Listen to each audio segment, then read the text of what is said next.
Welcome to మన TV. ముందుగా headlines చూద్దాం.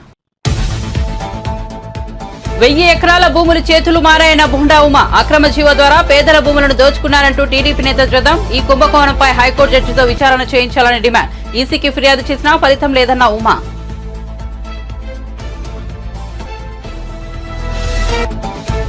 అరవై ఏళ్లు పాలించిన వారు ఏం చేయకుండానే బీజేపీ బీఆర్ఎస్ వాళ్ళు చేశారా అన్న జగ్గారెడ్డి. నాగార్జున సాగర్ బాక్రానంగల్ ప్రాజెక్టులు కాంగ్రెస్ హయాంలో నిర్మించలేని వెల్లడి. సింగూరు మంజీరా నీళ్లు బీజేపీ నేతలు తాగడం లేదా అని ప్రశ్న.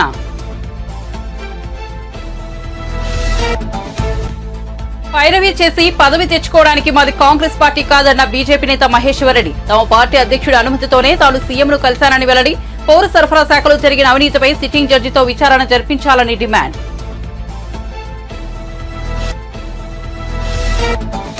ఐపీఎల్ 17వ సీజన్లో రన్నర్ అప్ గా నిలిచిన సన్ రైజర్స్. నిన్న జరిగిన ఫైనల్లో కోల్కతా నైట్ రైడర్స్ చేతిలో ఓటమి. కన్నీటి పర్యంతమైన కావ్యమార. నిరాశలో ఉన్న సన్ రైజర్స్ ఆటగాళ్లకు ఉత్సాహం కలిగించిన యజమాని.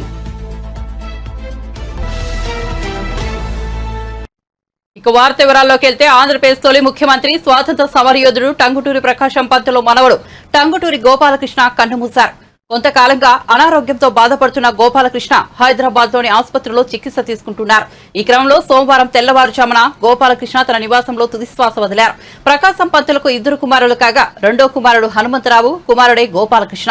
టంగుటూరి గోపాలకృష్ణ మరణంతో ఆయన కుటుంబంలో విషాద ఛాయలు అలుముకున్నాయి.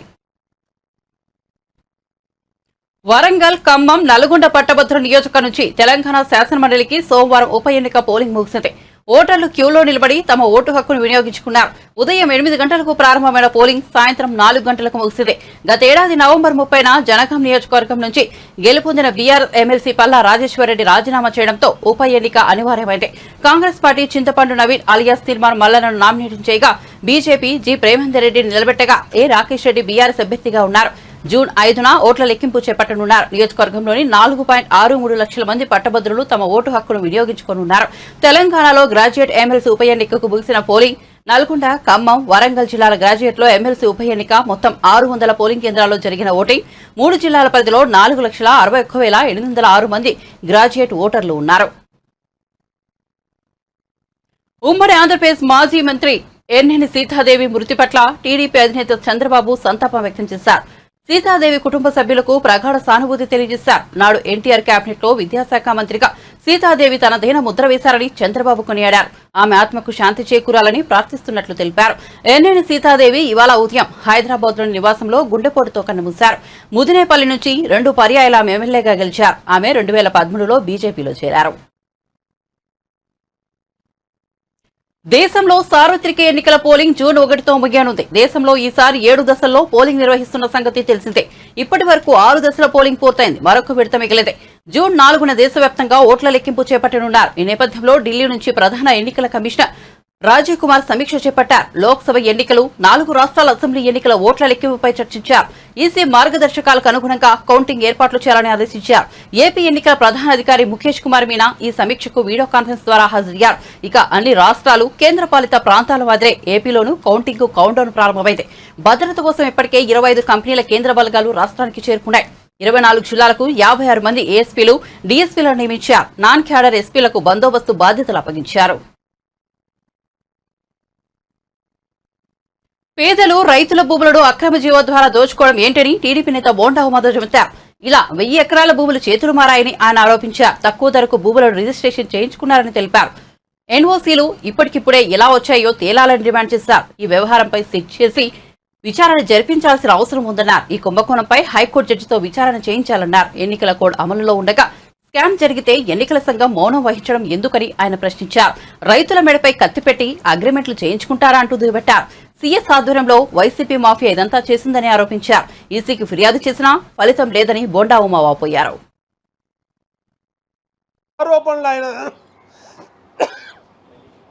ఆ ఆరోపణల్ని ఆయన ఎంక్వైరీ ద్వారా అది నిజమా కాదా అని ఒక చీఫ్ సెక్రటరీగా ఉన్న వ్యక్తి మీద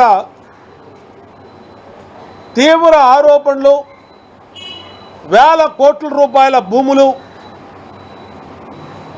ఆయన కుమారుడు తాడేపల్లిలోని కొంతమంది వైసీపీ పెద్దలు కలిపి ఈ భూదందా భూదోపిడీ చేస్తే వచ్చిన ఆరోపణల మీద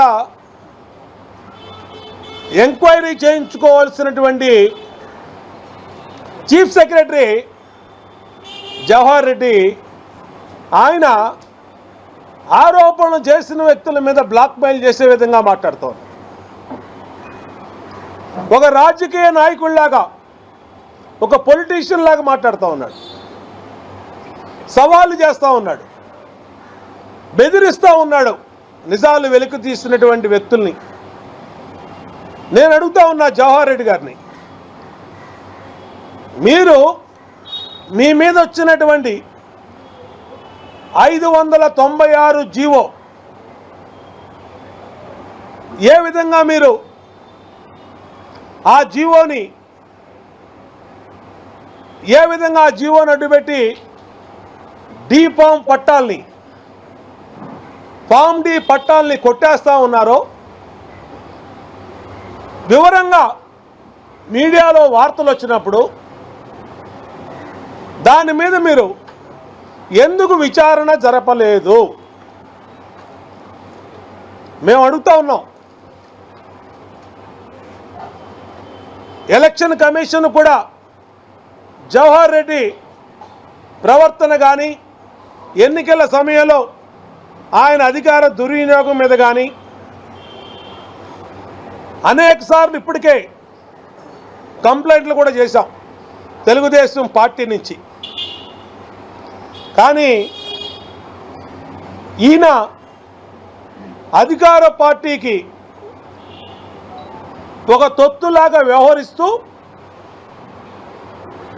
ఈయన అధికార పార్టీ సీఎం పేషీ నుంచి సీఎం అండతో, సీఎం బంధువుల అండతో పెద్ద ఎత్తున భోగాపురం మండలంలో భూములు కుంభకోణం చేశారు. దీని మీద ఈరోజు ఢిల్లీలో తెలుగుదేశం పార్టీ కేంద్ర ఎన్నికల సంఘానికి ఫిర్యాదు చేస్తున్నాము. ఆల్రెడీ స్టేట్ ఎలక్షన్ కమిషనర్ గారికి ఇప్పటికే పలు దఫాలుగా ఫిర్యాదు చేశాం. కానీ ఎటువంటి చర్యలు తీసుకోలేదు. మళ్ళా ఈరోజు కేంద్ర ఎన్నికల కమిషన్కి స్వయంగా కలిసి లెటరు ఫిర్యాదు చేస్తున్నాము. సిఎస్ జవహర్ రెడ్డి, వైసీపీ నాయకులు, సీఎం కుటుంబ సభ్యులు, సీఎం బంధువులు దాదాపు 2000 కోట్ల రూపాయల భూముల్ని 596 జీవో నడ్డు పెట్టుకొని కుంభకోణం చేశారు. పవన్ కళ్యాణ్ ఆశించిన ఫలితం ఎన్నికల్లో రాబోతోందని జనసేన నాయకుడు కొరటాల రామకృష్ణ అన్నారు. పరిపాలన దక్షత కలిగిన చంద్రబాబు మళ్లీ ముఖ్యమంత్రి కాబోతున్నారని చెప్పారు. విజయనగరం ఇలవేల్పు శ్రీ పైడితల్లి అమ్మవారిని కొనతాల దర్శించుకున్నారు. అనంతరం మీడియాతో మాట్లాడిన ఆయన ఉత్తరాంధ్ర సాగునీటి ప్రాజెక్టులకు వైఎస్ఆర్సీపీ గాలి కొదిలేసిందని మండిపడ్డారు. పవన్ కళ్యాణ్ గారు ఏదైతే ఆశించారో, ఏ రకమైనటువంటి ప్రభుత్వం రావాలని కోరుకున్నారో, పరిపాలన దక్షత కలిగినటువంటి చంద్రబాబు నాయుడు గారిని ముఖ్యమంత్రి కావాలని కోరుకొని బీజేపీని కూడా పొత్తులో భాగస్వామ్యం చేసిన ప్రయత్నం సఫలీకృతం కాబోతా ఉంది. త్వరలోనే చంద్రబాబు నాయుడు గారు ముఖ్యమంత్రిగా ప్రమాణ స్వీకారం చేయబోతా ఉన్నారు. ఇక రాష్ట్రంలో ముఖ్యంగా ఉత్తరాంధ్రకు సంబంధించి చాలా సమస్యలు ఉన్నాయి. ముఖ్యంగా ఇరిగేషన్ ప్రాజెక్ట్స్ ఏవైతే ఉన్నాయో, ఉత్తరాంధ్ర అనేసరికి బాగా వెనుకబాటుతనానికి ప్రతినిధిగా మిగిలిపోయింది. వలసలు ఎక్కువగా ఉంటున్నటువంటి ప్రాంతం ఏదైనా ఉందంటే ఈ రాష్ట్రంలో ఉత్తరాంధ్ర. గత 5 సంవత్సరాల్లో చూస్తే ఉత్తరాంధ్ర పూర్తిగా నిర్లక్ష్యం కాబట్టది. అటు వంశధార కానీ, నాగావళి కానీ, జంజావతి కానీ, రామ్తేజ్ సాగర్ కానీ, అదేవిధంగా ఇక్కడ ఉన్నటువంటి ఇతర ప్రాజెక్టులు, ఉత్తరాంధ్ర సుజల స్రవంతి కానీ, ఈ ఏ ప్రాజెక్టులు కూడా పూర్తి స్థాయిలో చేపట్టలేనటువంటి పరిస్థితులు ఉన్నాయి. ఉత్తరాంధ్రకు సంబంధించి గత 5 సంవత్సరాల్లో ఈ ప్రభుత్వం ఇచ్చేది సుమారు 3200 కోట్ల రూపాయలు బడ్జెట్లో కేటాయించింది. వాస్తవానికి ఖర్చు పెట్టింది 500 కోట్ల రూపాయలు మాత్రమే. విజయనగరం జిల్లాలో కూడా 76% ప్రజలు వ్యవసాయం మీద ఆధారపడి ఉన్నారు. అంటే వ్యవసాయ అనుబంధమైనటువంటి వ్యవసాయ కూలీలు కూడా వ్యవసాయ పనులు లేకపోవడం వల్ల ఇతర ప్రాంతాలకు వలసలు వెళ్ళిపోయేటువంటి పరిస్థితులు ఏర్పడుతున్నాయి. రేపు కొత్త ప్రభుత్వం పొత్తులో భాగస్వామ్యంగా కూటమి ప్రభుత్వం వచ్చాక అత్యధిక ప్రాధాన్యత ఇరిగేషన్ ప్రాజెక్టులకు ఇచ్చి పూర్తి చేయాల్సినటువంటి అవసరం ఎంతైనా ఉందనేసి మేము భావిస్తూ మరి ప్రజలైతే మంచి తీర్పు ఇవ్వబోతా ఉన్నారు. ఆ తీర్పు గురించి అందరూ కూడా ఎదురు చూస్తూ ఉన్నాం. తప్పనిసరిగా మళ్ళీ మంచి రోజులు వస్తాయి. కేంద్ర ప్రభుత్వం మోడీ గారి సహకారంతో మన ప్రాంతాన్ని అభివృద్ధి పరచుకోవడానికి, రాష్ట్రాన్ని అభివృద్ధి పరచడానికి కావాల్సిన విధంగా పరిపాలన దక్షతతో చంద్రబాబు నాయుడు గారి పరిపాలన రావాలని, పవన్ కళ్యాణ్ గారి నేతృత్వంలో అభివృద్ధి కార్యక్రమాలు జరగాలని ప్రజలు ఆశిస్తున్నారు. కాబట్టి మంచి ఫలితాలు వస్తాయని కోరుకుంటున్నాం. త్వరలోనే పవన్ కళ్యాణ్ గారు ఏదైతే ఆశించారో, ఏ రకమైనటువంటి ప్రభుత్వం రావాలని కోరుకున్నారో, పరిపాలన దక్షత కలిగినటువంటి దేశంలో తెలంగాణలో 60 ఏళ్లు పాలించి వారు ఏం చేయకుండానే అంతా బీజేపీ బీఆర్ఎస్ వాళ్లే చేశారని టీపీసీసీ వర్కింగ్ ప్రెసిడెంట్ జగ్గారెడ్డి ప్రశ్నించారు. సోమవారం ఆయన హైదరాబాద్ లోని పార్టీ కార్యాలయంలో మీడియాతో మాట్లాడుతూ ప్రభుత్వ ఆస్తులను కాంగ్రెస్ పార్టీ పెంచితే వాటిని ప్రైవేటు వారికి బీజేపీ దారాదత్తం చేసిందని విమర్శించారు. 70 ఏళ్లతో కాంగ్రెస్ ఏం చేసిందని బీజేపీ నేతలు మాట్లాడడం విడ్డూరమన్నారు. నాగార్జున సాగర్, బాక్రానంగల్ ప్రాజెక్టు నిర్మించింది కాంగ్రెసే అన్నారు. హైదరాబాద్ కు సాగునీటిని అందించేందుకు జంట జలాశయాలు నిర్మించింది తమ పార్టీయే అన్నారు. సింగూరు, మంజీరా నీళ్లు బీజేపీ నేతలు తాగడం లేదా అని నిలదీశారు. హైదరాబాద్ కు వస్తున్న తాగునీళ్లు కాంగ్రెస్ నిర్మించిన ప్రాజెక్టుల నుంచే వస్తున్నాయన్నారు. 17 ఏళ్ల నెహ్రూ కాలంలో ఎన్నో ప్రాజెక్టులు నిర్మించామన్నారు. గుండు సూది కూడా మన దగ్గర ఉత్పత్తి చేసే పరిశ్రమ లేదు. సూది కూడా మనం ఉత్పత్తి చేసే పరిస్థితిలో ఆ రోజు దేశం లేదు. అలాంటి పరిస్థితుల్లో మహాత్మా గాంధీ యొక్క నేతృత్వంలో జవహర్లాల్ నెహ్రూ గారు ప్రధానమంత్రి కావడం, ఈరోజు వారి వర్ధంతి సందర్భంలో, అదే కాకుండా చాలా సందర్భాల్లో మీడియా పరంగా మనం మధ్యలో చాలా సందర్భాల్లో చెప్పడం జరిగింది. ప్రధానంగా ఆ రోజు మహాత్మా గాంధీ గారితో పాటు నెహ్రూ గారు స్వాతంత్ర ఉద్యమంలో 16 సంవత్సరాలు జైలు జీవితం గడిపాడు. 16 సంవత్సరాలు ఈ దేశానికి జైలు జీవితం గడిపాడు. 17 సంవత్సరాలు ఈ దేశానికి ప్రధానమంత్రిగా కూడా వారు ఉన్నారు నెహ్రూ గారు. ఇది నెహ్రూ గారి యొక్క, జవహర్లాల్ నెహ్రూ గారి యొక్క చరిత్ర. అయితే ఆ రోజులలో వారు ప్రధానమంత్రి అయిన వెంటనే వారికి ఉన్నటువంటి ఎజెండా ఏంది? సాగునీరు లేదు, ఎలక్ట్రిసిటీ లేదు, కరెంటు లేదు ఆ రోజులలో. మరి వ్యవసాయం అభివృద్ధి చెందాలి, అన్ని గ్రామాలలో వ్యవసాయపరంగా అభివృద్ధి చెందాలి, ఇంకా అభివృద్ధి చెందాలి, 3 పూటల తిండి గింజలు రావాలి, ఏ ప్రాంతంలో ఏ పంట పండుతుందో ఆ ప్రాంతంలో అన్ని పంటలు. ఇప్పుడు సపోజు మన తెలుగు రాష్ట్రాలలో వరి, బియ్యము, నార్త్ పోతే గోధుమలు, కొన్ని ప్రాంతాల్లో పోతే జొన్నలు, ఇట్లా తినే బండారాలు అన్నీ కూడా, ఇవన్నీ కూడా ఇవన్నీ పండించాలి అని ఆ రోజులలో మనం తినాలంటే కూడా తిండి దొరకని ఆ యొక్క పరిస్థితులలో నెహ్రూ గారికి ప్రధానమంత్రి కాగానే ఆ రోజులలో ఇదొక పెద్ద ఇది చిన్న సమస్య కాదు, ఇది పెద్ద సవాల్. ఇది సవాలు ప్రధానమంత్రి గారికి. అయితే వారు ఏం చేసిరంటే అన్ని భారతదేశంలో అన్ని గ్రామాలలో సస్యశ్యామలం కావాలి, ప్రతి వాడికి 3 పూటల తిండి దొరకాలంటే వ్యవసాయపరంగా అభివృద్ధి చెందాలి అని ఆ రోజు మరి పండిత్ జవహర్లాల్ నెహ్రూ గారు ఆ రోజున వారు ప్రాధాన్యత వ్యవసాయానికి పెట్టుకోవడం జరిగింది. వ్యవసాయానికి పండించాలంటే 2 కావాలి, ఒకటి నీరు, ఒకటి కరెంటు. అందుకే వారు ఏం చేశారు, ఇమ్మీడియట్లీ కరెంటు కావాలి, నీరు కావాలి కాబట్టి ఇమ్మీడియట్లీ వారు డ్యామ్ల యొక్క ప్రాధాన్యత పెట్టుకోవడం జరిగింది. అందుకే మన కృష్ణా పరివార ప్రాంతం ఏదైతే ఉందో, ఇప్పుడు సపోజు మన ప్రాంతంలో నాగార్జున సాగర్, శ్రీశైలం. పైరవీ చేసి బీజేపీ ఎల్బీ లీడర్ పదవిని తెచ్చుకోలేదని, అందరి సమన్వయంతో తనకు అవకాశం కల్పించారని తెలంగాణ రాష్ట్ర బీజేపీ శాసనసభాపక్ష నేత ఏలేటి మహేశ్వర్ రెడ్డి అన్నారు. ఆయన ఉత్తమ్ కుమార్ రెడ్డి గతంలో పీసీసీ అధ్యక్ష పదవిని ఎలా తెచ్చుకున్నారో మాకు తెలియదా అని విమర్శలు గుప్పించారు. సోమవారం ఆయన రాష్ట్ర బీజేపీ కార్యాలయంలో ఏర్పాటు చేసిన మీడియా సమావేశంలో మాట్లాడుతూ పైరవీ చేసి పదవి తెచ్చుకోవడానికి తమది కాంగ్రెస్ పార్టీ కాదన్నారు. అయినప్పటికీ తాను వారిలా దిగజారు ఆరోపణలు చేయలేదన్నారు. తాను తన అధ్యక్షుడి అనుమతితోనే ముఖ్యమంత్రి రేవంత్ రెడ్డిని కలిసేందుకు వెళ్లినట్టు చెప్పారు. ఆర్ ట్యాక్స్, బీ ట్యాక్స్ పై మాట్లాడినప్పుడు స్పందించిన ఉత్తమ్ కుమార్ రెడ్డి యూ ట్యాక్స్ పై మాట్లాడినప్పుడు స్పందించారంటే ఎంతగా అవినీతి జరుగుతోందో అర్థం చేసుకోవచ్చని వ్యాఖ్యానించారు. పౌర సరఫరాల శాఖలో జరిగిన అవినీతిపై సిట్టింగ్ జడ్జితో లేదా సీబీఐతో విచారణ జరిపించాలన్నారు. అప్పుడున్నటువంటి మాణిక్ ఠాకూర్ గారి సందర్భంలో కూడా చాలా మీ మీద ఆరోపణలు వచ్చినాయి, అందరి మీద ఆరోపణలు వచ్చినాయి. అప్పుడున్నటువంటి సుధాకర్ రెడ్డి గారు కూడా ఇది ఇండియన్ నేషనల్ కమర్షియల్ కాంగ్రెస్ అని చెప్పి బయటకు వెళ్ళిన సంగతి మీకు తెలుసు. చాలామంది నాయకులు అప్పట్లో టికెట్ల అంశంలో కానీ పీసీసీ అంశంలో కానీ రకరకాలుగా మీ పార్టీలలో బహిరంగంగా మీరు పత్రికలు వచ్చే విధంగా మాట్లాడుకున్న సంగతి నాకు తెలిసినా నేను దాంట్లో వెలదలుచుకోలేదు. బికాజ్ అది నాకు అవసరం లేని సబ్జెక్ట్. ఏ రోజైనా నేను ఎప్పుడు మాట్లాడినా సబ్జెక్ట్ని డిబేట్ చేయకుండా కేవలం నా పరిధిలో మాట్లాడినటువంటి వ్యక్తిని నేను మాట్లాడాలనుకుంటే పుట్టింటి వ్యవహారము మేనమామ కెరక అన్నట్ల మీ వ్యవహారం నా కెరక. కానీ నేను అటువంటి మనస్తత్వం నాది కాదు. అటువంటి దిగజారుడు నేను ఆరోపణలు చేసే వ్యక్తిని కాదు. ముఖ్యమంత్రి గారికి నేను మా కిషన్ రెడ్డి గారు మా అధ్యక్షుడు గౌరవ కేంద్ర మంత్రివర్యులు వారి ఆదేశాల మేరకే నేను ముఖ్యమంత్రి గారి దగ్గరికి 3 ఎమ్మెల్యేలు వెళ్ళి రిప్రజెంటేషన్ ఇచ్చాం.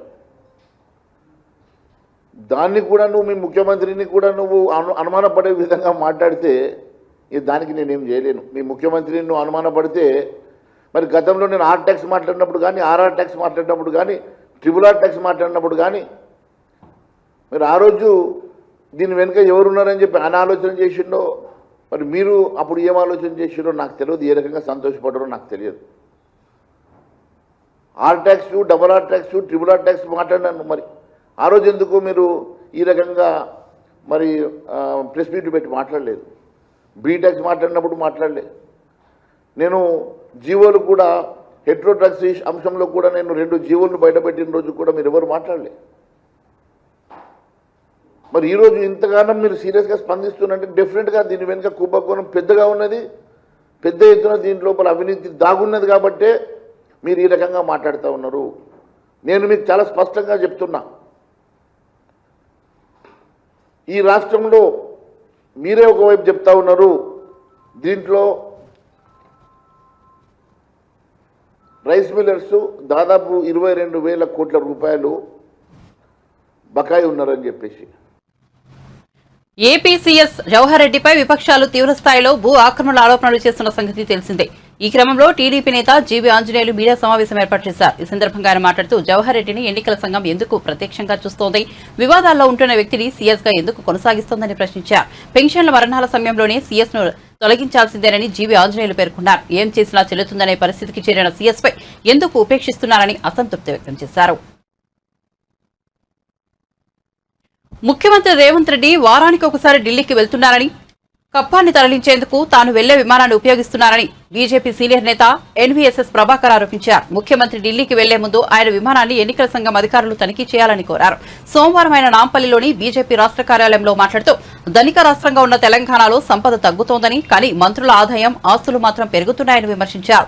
ధాన్యం కొనుగోలు, సేకరణలో నాడు బీఆర్ఎస్ దోచుకుంటే ఇప్పుడు కాంగ్రెస్ కూడా అదే బాటలో నడుస్తోందని విమర్శించారు. రాష్ట్రంలో వివిధ మంత్రిత్వ శాఖలపై వస్తున్న ఆరోపణలపై ముఖ్యమంత్రి రేవంత్ రెడ్డి స్పందించాలన్నారు. మంత్రులపై వచ్చిన అవినీతి ఆరోపణల మీద విచారణ జరిపించాలని డిమాండ్ చేశారు.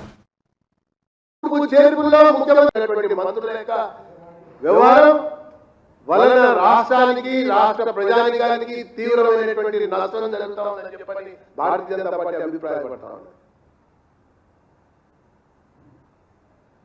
మంత్రివర్గం యొక్క కూర్పులో ఈ ముఖ్యమంత్రి పాత్ర లేదు. మంత్రివర్గం యొక్క విస్తరణలో కూడా ఈ ముఖ్యమంత్రి పాత్ర ఉంటుందని ఎవరు అనుకోవడం లేదు. ఈ మార్పు, కూర్పు, చేర్పుల్లో ముఖ్యమంత్రి నామకే వాస్తేగా మిగిలాడు. ఈ రాష్ట్రాన్ని నడిపిస్తుంది కప్పం కొరకు, వసూళ్ల కొరకు, ఖజానాని దోచుకోవడం కొరకు ఢిల్లీ నడిపిస్తా ఉంటే వీళ్ళందరూ కూడా పావులుగా వ్యవహరిస్తున్నారని చెప్పని నేను తెలియజేస్తా ఉన్నా. ఆ రకంగా వ్యవహరిస్తున్నారని చెప్పని నేను తెలియజేస్తా ఉన్నా. కాంట్రాక్టర్గా ఉన్నటువంటి వాళ్ళు రహదారుల యొక్క మంత్రిగా మారారు. రియల్ ఎస్టేట్ వ్యాపారస్తులు లేదంటే కాంట్రాక్టర్లు రెవెన్యూ మంత్రిగా అవుతారు. లొసుగులు వెలుగులోకి వస్తా ఉన్నాయి. కానీ మంత్రులు మాత్రం శాఖాపరమైనటువంటి సంస్థలు ఏమాత్రం కూడా నిర్వహించడం లేదు. పరిశ్రమలు ఐటీ శాఖకు సంబంధించినటువంటి విషయంలోనే చిన్నతర పరిశ్రమలకి, సూక్ష్మ పరిశ్రమలకి కొన్ని ధనిక రాష్ట్రాల యొక్క ఆదాయము తగ్గుతున్నాయి. మంత్రుల యొక్క ఆదాయము రోజు రోజుకి గత ప్రభుత్వం నుంచి వచ్చినటువంటి రాష్ట్ర అప్పులు పెరుగుతున్నాయి, దాటేస్తా ఉంది. జూన్ 1వ తేదీ వస్తున్నందున అధికార యంత్రాంగం మొద్దు నిద్ర వీడాలని మాజీ మంత్రి టీడీపీ నేత దేవినేని ఉమామహేశ్వరరావు సూచించారు. జగన్ నాటకంలో భాగంగా గత 2 నెలలు పింఛన్దారుల్ని ఎన్నో ఇబ్బందులు పెట్టారని ధ్వజమెత్తారు. ఏప్రిల్, మే నెలలో జగన్ నేతృత్వంలో జరిగిన దుర్మార్గపు కుట్రలో సీఎస్, సెల్ఫ్ సీఈఓ కలిసి పదుల సంఖ్యలో వృద్ధుల మరణాలకు కారణమయ్యాయని ఆరోపించారు. ఎన్నికలైపోవడంతో పాటు జగన్మోహన్ రెడ్డి కూడా పని అయిపోయినందున ఇప్పుడైనా సచివాలయ సిబ్బంది సాయంతో పింఛన్లు ఇంటి వద్ద అందజేయాలన్నారు. ప్రభుత్వ యంత్రాంగం నిద్రపోతూ ఉంది. నిద్రపోతూ ఉన్న ప్రభుత్వ యంత్రాంగాన్ని మేల్కొల్పండి, మొద్దు నిద్ర నుంచి లేపమని జాతీయ అధ్యక్షులు చంద్రబాబు నాయుడు గారి పిలుపు మేరకు 64 లక్షల మంది పెన్షన్దారులు, ఎవరైతే పింఛన్దారులు వీళ్ళందరూ కూడా 1వ తారీఖు ఉదయం 6 గంటలకల్లా తెల్లవారేసరికి మా ఇంటికి పెన్షన్ రావాలని కోరుకుంటున్నారు. గత 2 నెలలుగా జగన్ నాటకంలో భాగంగా, జగన్మోహన్ రెడ్డి కుట్రలో భాగంగా చీఫ్ సెక్రటరీ జవహర్ రెడ్డి నడిపించిన యంత్రాంగంతో ఎంతోమంది వృద్ధులు, వితంతువులు, దివ్యాంగులు, పింఛన్దారులంతా కూడా నానా ఇబ్బందులు పడ్డారు, నానా బాధలు పడ్డారు. ఏప్రిల్ నెలలో, మే నెలలో వాళ్ళ బాధల వర్ణాతీతం. ఉద్దేశపూర్వకంగా, దురుద్దేశపూర్వకంగా, కావాలని ఎన్నికల ప్రక్రియలో జగన్మోహన్ రెడ్డి ప్రభుత్వకి మంచి జరగాలని, ఓట్లు పడాలని దుర్మార్గపు కుట్రలో chief secretary Jawahar Reddy, SERP CEO Muralidhar Reddy, ఎవరైతే ఈ అధికార యంత్రాంగం ఉన్నారో వాళ్ళందరూ కూడా కలిసి ఏదైతే ఏప్రిల్ నెలలో సచివాలయాల దగ్గరికి రప్పించారు. ఎంతోమంది పదుల సంఖ్యలో ఆ రోజు వివిధ పత్రికల్లో, మీడియా. మాజీ ప్రధాని దేవేగౌడ మనవడు జేడీఎస్ ఎంపీ ప్రజ్వల్ రేవణ్ణ తీవ్రస్థాయిలో లైంగిక అఘాయిత్యాల ఆరోపణలు రావడంతో విదేశాలకు పారిపోయిన సంగతి తెలిసిందే. ప్రజ్వల్ రేవణ్ణ ఆయన తండ్రి హెచ్డీ రేవణ్ణ లైంగిక దాడుల గురించి ఫిర్యాదు అందిన నేపథ్యంలో ఈ కేసులను సిట్ విచారిస్తోంది. తాజాగా ప్రజ్వల్ రేవణ్ణ ఓ సెల్ఫీ వీడియో విడుదల చేశారు. ఈ కేసులో విచారణ ఎదుర్కొంటున్నారని స్పష్టం చేశారు. మే 31వ తేదీ ఉదయం 10 గంటలకు సిట్ ఎదుట హాజరవుతానని వెల్లడించారు. సిట్ దర్యాప్తునకు పూర్తిగా సహకరిస్తానని ప్రజ్వల్ రేవణ్ణ తన సెల్ఫీ వీడియోలో పేర్కొన్నారు. న్యాయ వ్యవస్థపై తనకు పూర్తిగా నమ్మకం ఉందని అన్నారు. 26ನೇ ತಾರೀಕು ಚುನಾವಣೆ ನಡೆದಂತ ಸಂದರ್ಭದಲ್ಲಿ ಅವತ್ತು ನನ್ನ ಮೇಲೆ ಯಾವುದೇ ರೀತಿ ಒಂದು ಪ್ರಕರಣ ಆಗಲಿ, ಯಾವುದೇ ಒಂದು ಕೇಸ್ ಆಗಲಿ ಏನೂ ಇರಲಿಲ್ಲ. SITನೂ ಕೂಡ ರಚನೆ ಆಗಿರಲಿಲ್ಲ. ಈ 26ನೇ ತಾರೀಕು ನಾನು ಫಾರಿನ್ ಹೋಗೋದು ಕೂಡ ಇದು ಮುಂಚೆನೆ ಪ್ರೀ ಪ್ಲಾನ್ ಆಗಿತ್ತು. ಹಾಗಾಗಿ ನಾನು ಫಾರಿನ್ ಹೊರಟಾದ ಮೇಲೆ 3-4 ದಿನದ ನಂತರ ನಾನು ಯೂಟ್ಯೂಬ್ ನೋಡುವಂತ ಸಂದರ್ಭದಲ್ಲಿ, ನ್ಯೂಸ್ ಚಾನೆಲ್ ನೋಡುವಂತ ಸಂದರ್ಭದಲ್ಲಿ ನನಗೆ ಈ ಮಾಹಿತಿ ದೊರಕುವಂತ ಕೆಲಸ ಆಯಿತು. ಮಾಹಿತಿ ದೊರಕದ ಮೇಲೆ ನಂತರ SITನೂ ಕೂಡ ಏನು ಒಂದು ನೋಟಿಸ್ ಕೊಡುವಂತ ಕೆಲಸ ಮಾಡಿತು. ಆ SIT ನೋಟಿಸ್ಗೂ ಕೂಡ ನಾನು ಎಕ್ಸ್ ಖಾತೆ ಮುಖಾಂತರ ಮತ್ತು ನನ್ನ ಲಾಯರ್ ಮುಖಾಂತರ ನಾನು 7 ದಿನ ಸಮಯಾವಕಾಶ ಕೇಳಿದ್ದೆ. 7 ದಿನ ಸಮಯಾವಕಾಶ ಕೇಳಿದ ఆంధ్రప్రదేశ్లో అధికార యంత్రాంగం తీరు దారుణంగా ఉందని వైసీపీ నేత పేర్నినాని మండిపడ్డారు. టీడీపీకి అనుకూలంగా ప్రవర్తిస్తూ వైసీపీ నాయకులను వేధిస్తున్నారంటూ పోలీసు ఉన్నతాధికారులపై విమర్శలు గుప్పించారు. ముఖ్యంగా పల్నాడు, అనంతపురం, చిత్తూరు జిల్లాలో పోలీసులు తీరు తీవ్ర ఆక్షేపణీయమని అన్నారు. ఆయా జిల్లాల్లో టీడీపీని నామరూపాలు లేకుండా వైసీపీని బలోపేతం చేసిన నాయకులపై అక్రమ కేసులు పెట్టి వేధిస్తున్నారని పేర్నినాని ఆరోపించారు. ఒక కంటికి కాటుక పెట్టి మరో కంట్లో కారం కొట్టినట్లు పోలీసులు ప్రవర్తిస్తున్నారని చెప్పారు. పోలింగ్ రోజు హింస జరుగుతుందని ముందే తెలిసినా స్పందించిన పోలీసులు తీరా హింస జరిగాక వైసీపీ నాయకులపై కేసులు పెట్టారని ఆరోపించారు. అతని భార్య రెడ్లు, అతని చెల్లి రెడ్లను చేసుకుంది, లేదా ఇట్లాంటి తప్పుడు ఆరోపణలతో దుర్మార్గమైనటువంటి తప్పుడు పిటిషన్ ఒకటి ఇస్తే ఆ పిటిషన్ ఆధారంగా చర్యలు తీసుకుని అధికారులను మార్చి ఇంకా బరితెగింపు ఏంటంటే ఈ అధికారిని తీసి ఫలానా అధికారిని ఏమంటే ఆ అధికారిని వేసి ఏ అధికారిని తొలగించి ఎవరిని ఏమంటే వారినే వేయటం అనేది ఇది ప్రజాస్వామ్యానికి గొడ్డలు పెట్టి కాదా? ఎక్కడికి పోతుంది అంటే వ్యవస్థలన్నీ కూడా చైతన్యవంతమై, ప్రజల చైతన్యవంతమై, ఓటరు స్వచ్ఛందంగా బూత్కు వచ్చి ఎవరి ఓటు వారే వేయాలనేటువంటి జాగరూకత పెరుగుతున్న ఈ తరుణంలో ఇటువంటి రుగ్మతలు రావటం, ఎన్నికల కమిషన్ కనీసం ఆ రాజకీయ నాయకురాలకు నోటీస్ ఇచ్చి ఇటువంటి తప్పుడు బరితెగింపు అర్జీ నాకు రాస్తావా అని చెప్పి కనీసం నోటీస్ ఇవ్వకపోగా ఆవిడ చెప్పిన ప్రతి పోస్టింగ్లు వేయటం, ఉన్న అధికారులను తీసేయటం ఒక ఎత్తు అయితే, ఇవాళ రాష్ట్రంలో మరీ ప్రత్యేకించి పలనాడు ప్రాంతం, అనంతపురం ప్రాంతం, అలాగే చిత్తూరు ప్రాంతం, ఈ తిరుపతి పరిసర ప్రాంతాల్లో, చిత్తూరులో పోలీసు యంత్రాంగం జరిగినటువంటి తీరు చూస్తుంటే అంటే ఎక్కడైతే వైఎస్ఆర్ కాంగ్రెస్ పార్టీ తెలుగుదేశం పార్టీని కూకటి వేళ్లతో సహా పీకి వైఎస్ఆర్ కాంగ్రెస్ పార్టీ పునాదుల్ని బలంగా ఎవరెవరైతే ఏర్పాటు చేస్తున్నారో, ఎవరెవరైతే రాజకీయంగా ప్రజల్లో బలమైనటువంటి పునాదిని వేసుకుంటున్నారో వాళ్ళందరినీ కూడా ఓడించటమే, వాళ్ళని సాధించటమే ధ్యేయంగా ఇవాళ మనంతా కూడా పోలీసు యంత్రాంగం ఈ 3 జిల్లాల్లో మనం చూస్తున్నాం. ఐపీఎల్ 17వ సీజన్లో తమ విధ్వంసక బ్యాటింగ్ విన్యాసాలతో సరికొత్త టీ20 క్రికెట్ను ఆవిష్కరించిన జట్టు సన్ రైజర్స్ హైదరాబాద్ తొలి పవర్ ప్లేలో 100 పరుగులు అవలీలగా చేసి రికార్డుల మూత మోగించి సన్ రైజర్స్ ఫైనల్లో నిరాశాజనకమైన ఆటతీరు కనబరిచింది. నిన్న రాత్రి కోల్కతా నైట్ రైడర్స్ జరిగిన ఐపీఎల్ ఫైనల్లో సన్ రైజర్స్ హైదరాబాద్ ఘోరంగా ఓడిపోయింది. తద్వారా రన్నరప్ గా సరిపెట్టుకుంది. సన్ రైజర్స్ యజమాని కావ్య మారన్ అయితే దీన్ని పరాజయం కంటే పరాభవంగానే భావించారు. మ్యాచ్ పూర్తి కాగానే కన్నీటి పర్యంతమయ్యారు. అంతబాదులను ఆమె తమ ఆటగాళ్లను ఓదార్చిన తీరు అందరినీ ఆకట్టుకుంది. డ్రెస్సింగ్ రూమ్లకు వెళ్లిన కావ్య మారన్ నిరుత్సాహంతో ఉన్న తమ ఆటగాళ్లను ఉత్సాహపరిచేందుకు ప్రయత్నించారు.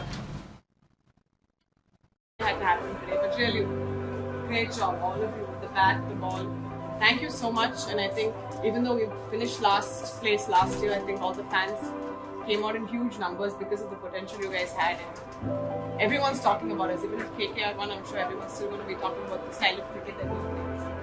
Thank you guys, take care. Don't look like this. Don't look like this. We played the finals. It wasn't just any other game. I mean, 9 other teams are watching us tonight. So thank you so much. Thank you guys, take care. I'll see you soon. Thank you.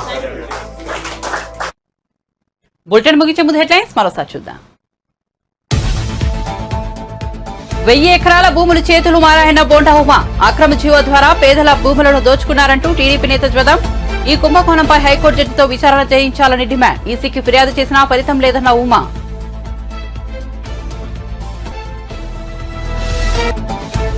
60 ఏళ్లు పాలించిన వారు ఏం చేయకుండానే BJP BRS వాళ్ళు చేశారన్న జగ్గారెడ్డి. నాగార్జున సాగర్, బాక్రానంగల్ ప్రాజెక్టులు కాంగ్రెస్ హయాంలో నిర్మించమని వెల్లడి. సింగూరు, మంజిరా నీళ్లు బీజేపీ నేతలు తాగడం లేదా అని ప్రశ్న.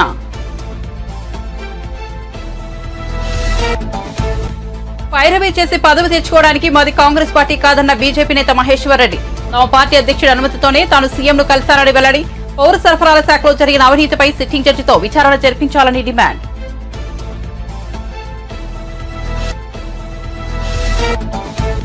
ఐపీఎల్ 17వ సీజన్లో రన్నరప్ గా నిలిచిన సన్ రైజర్స్ నిన్న జరిగిన ఫైనల్లో కోల్కతా నైట్ రైడర్స్ చేతిలో ఓటమి, కన్నీటి పర్యంతమైన కావ్యమార. నిరాశలో ఉన్న సన్ రైజర్స్ ఆటగాళ్లకు ఉత్సాహం కలిగించిన యజమాని.